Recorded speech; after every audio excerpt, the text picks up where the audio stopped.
جب بھی آپ کے نصیب میں ہو, جب بھی آپ کا بلاوا آئے تو آپ کو یہ بیسکس چیزیں جو ہے پتہ ہونی چاہیے. یقین مانے مجھے بالکل بھی نہیں پتہ تھا, تھوڑا عمرہ ایک دفعہ کیا تھا لیکن مجھے بالکل اندازہ نہیں تھا چیزوں کا, A to Z مجھے دوبارہ سے ایک وہ ہوتا ہے تیاری کرنی پڑی. کبھی کلاسز لی حج کی, مگر پھر بھی اس میں ایک چیز نکل گئی تو آپ کیسے پوچھیں. کلاس روم میں تو آپ کہتے ہیں ٹیچر سمجھ نہیں آیا, پر وہاں اتنے سارے لوگوں کے درمیان سمجھ نہیں آ رہا کہ کیسے پوچھیں. نہیں ویسے اتنا مشکل نہیں ہوتا, کیونکہ مشکل نہیں ہوتا لیکن ایک اس لیے کہہ رہی ہوں وہ پریشر اپنے پر حاوی نہ کریں. سب سے بڑی بات یہ میں نے آپ کو بار بار کہہ رہی ہوں نا کہ جہاں آپ جا رہے ہیں وہاں پر سکون ہی سکون ہے. تو پریشر کے ساتھ مت جائیں, اس عقیدے کے ساتھ جائیں, اس ایمان کے ساتھ جائیں کہ اللہ تعالیٰ آپ کے لیے بہتر کرے گا. فرح نے آپ کو مبارک دی. کیوں مبارک دی؟ کیونکہ آپ کا سفر شروع, آپ نے نیت کر لی, اللہ تعالیٰ نے آپ کا بندوبست کر دیا, اب آپ کا سفر شروع ہو چکا.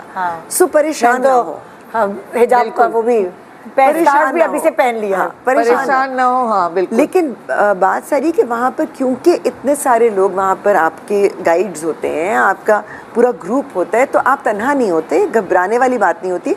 آپ کو گائیڈ کر رہے ہوتے ہیں. اگر آپ نے ٹریول بھی کرنا ہے تو ظاہر ہے وہ آپ کو قلعہ چھوڑ کے نہیں جائیں گے, وہ آپ کو بتا دیں گے جی اتنے بجے ہماری بس نکلے گی, ہم نے مینا کے لیے موو کرنا ہے, یا ہم نے وہاں سے آگے اگر جانا ہے مزدلفہ جانا ہے یا عرفات جانا ہے, تو وہ چیزیں پلانڈ ہوتی ہیں.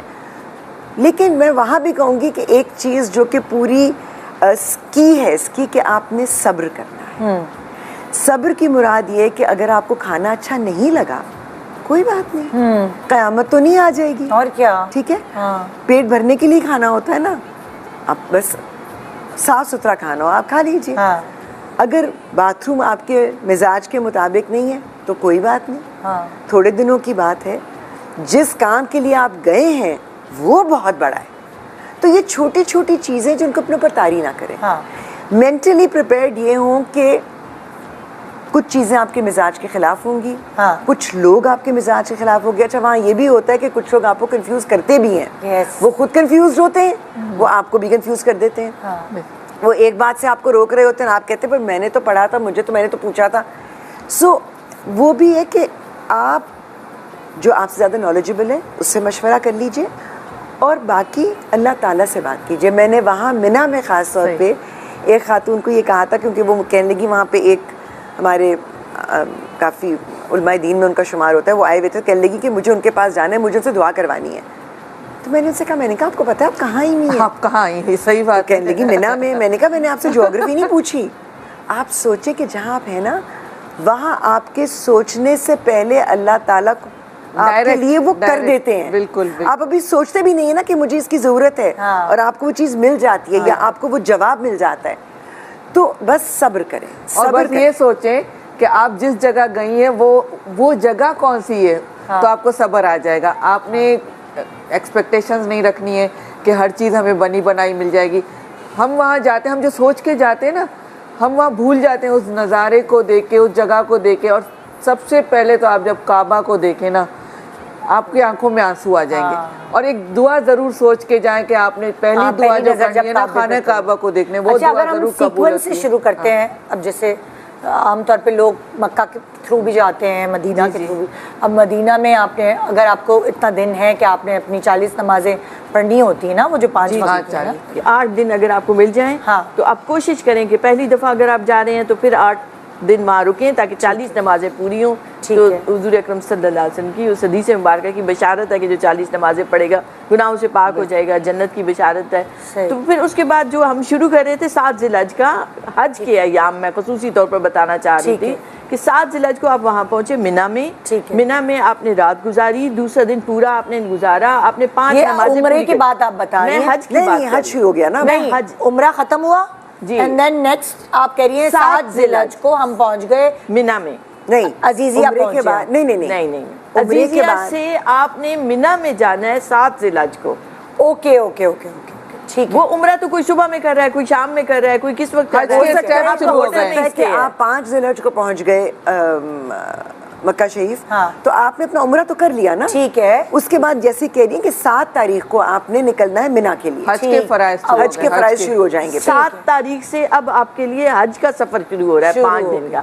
اچھا آپ مجھے بتائیں کہ کتنا دور ہوتا ہے, جیسے لائک خانہ کعبہ جو ہے وہ جو ہے جب آپ پہلے عزیزیہ جائیں گے, ہوٹل میں اپنا سامان رکھیں گے, وہاں احرام پہنیں گے نا, وہاں احرام تو وہ کتنا عزیزیہ کتنا دور ہے؟ اگر آپ مجھے کراچی میں ہیں ہم نہیں تو عزیزیہ سے ہم حرم پاک میں آتے تھے تو تقریباً آدھا گھنٹہ گاڑی پہ لگتا تھا. اچھا زیادہ دور نہیں, آپ ایسا ہے جیسے گلشن سے ڈیفینس, زیادہ دور اتنا ٹائم لگتا تھا. عزیزیہ سے اگر عزیزیہ میں اسٹے ہے تو بہت سارے جو پرائیویٹ پیکیجز ہیں ان کے تو قریب بھی ہیں, حرم کے قریب. نہیں, میرا کہنے کا مقصد ہے, دیکھیں جب آپ کہہ رہی ہیں 7 ذی الحج کو ہم پہنچ رہے ہیں مینا, ٹھیک ہے, مینا اور عزیزیہ میں کتنا دور وہ ہے؟ بھی تقریباً اتنا ہی ہے.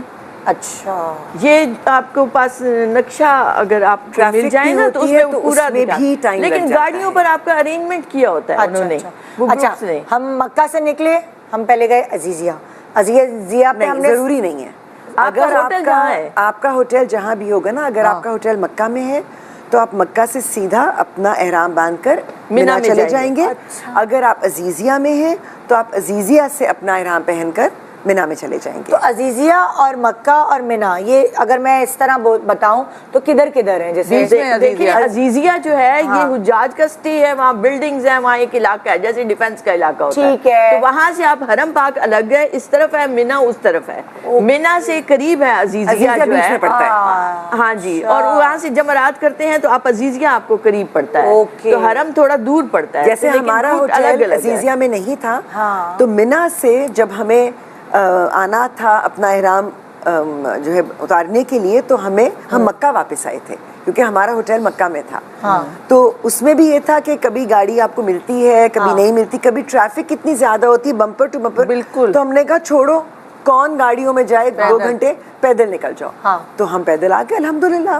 آپ کو پتہ ہے اتنی ہمت آ جاتی ہے کہ اچھا خاصے لوگ پڑتے ہیں. کام چلنے کا, آپ جتنا چلیں گے اتنا اچھا ہے. اور 10 ذی الحج کو تو ساری گاڑیاں انہوں نے بند کر دی تھی, کوئی ٹیکسی نہیں تھی, کوئی گاڑی نہیں تھی, کچھ منع بھی کر دیتے ہیں, سب نے پیدل جانا ہے جدھر بھی جانا ہے. اور پیدل کہاں سے کہاں تک؟ ابھی آپ 7 ذی الحج سے آگے چلیں. 7 ذی الحج کو مینا میں پہنچے, 7 ذی الحج پہ مینا میں پہنچے. آپ نے آگے 5 نمازیں پوری کی مینا میں, عشاء کی نماز پڑھ لی. اس کے بعد 8 ذی الحج وہاں ہے جہاں ہمارے کیمپس ہیں, وہ سارا ہے ہی کیمپوں پہ بنا ہوا.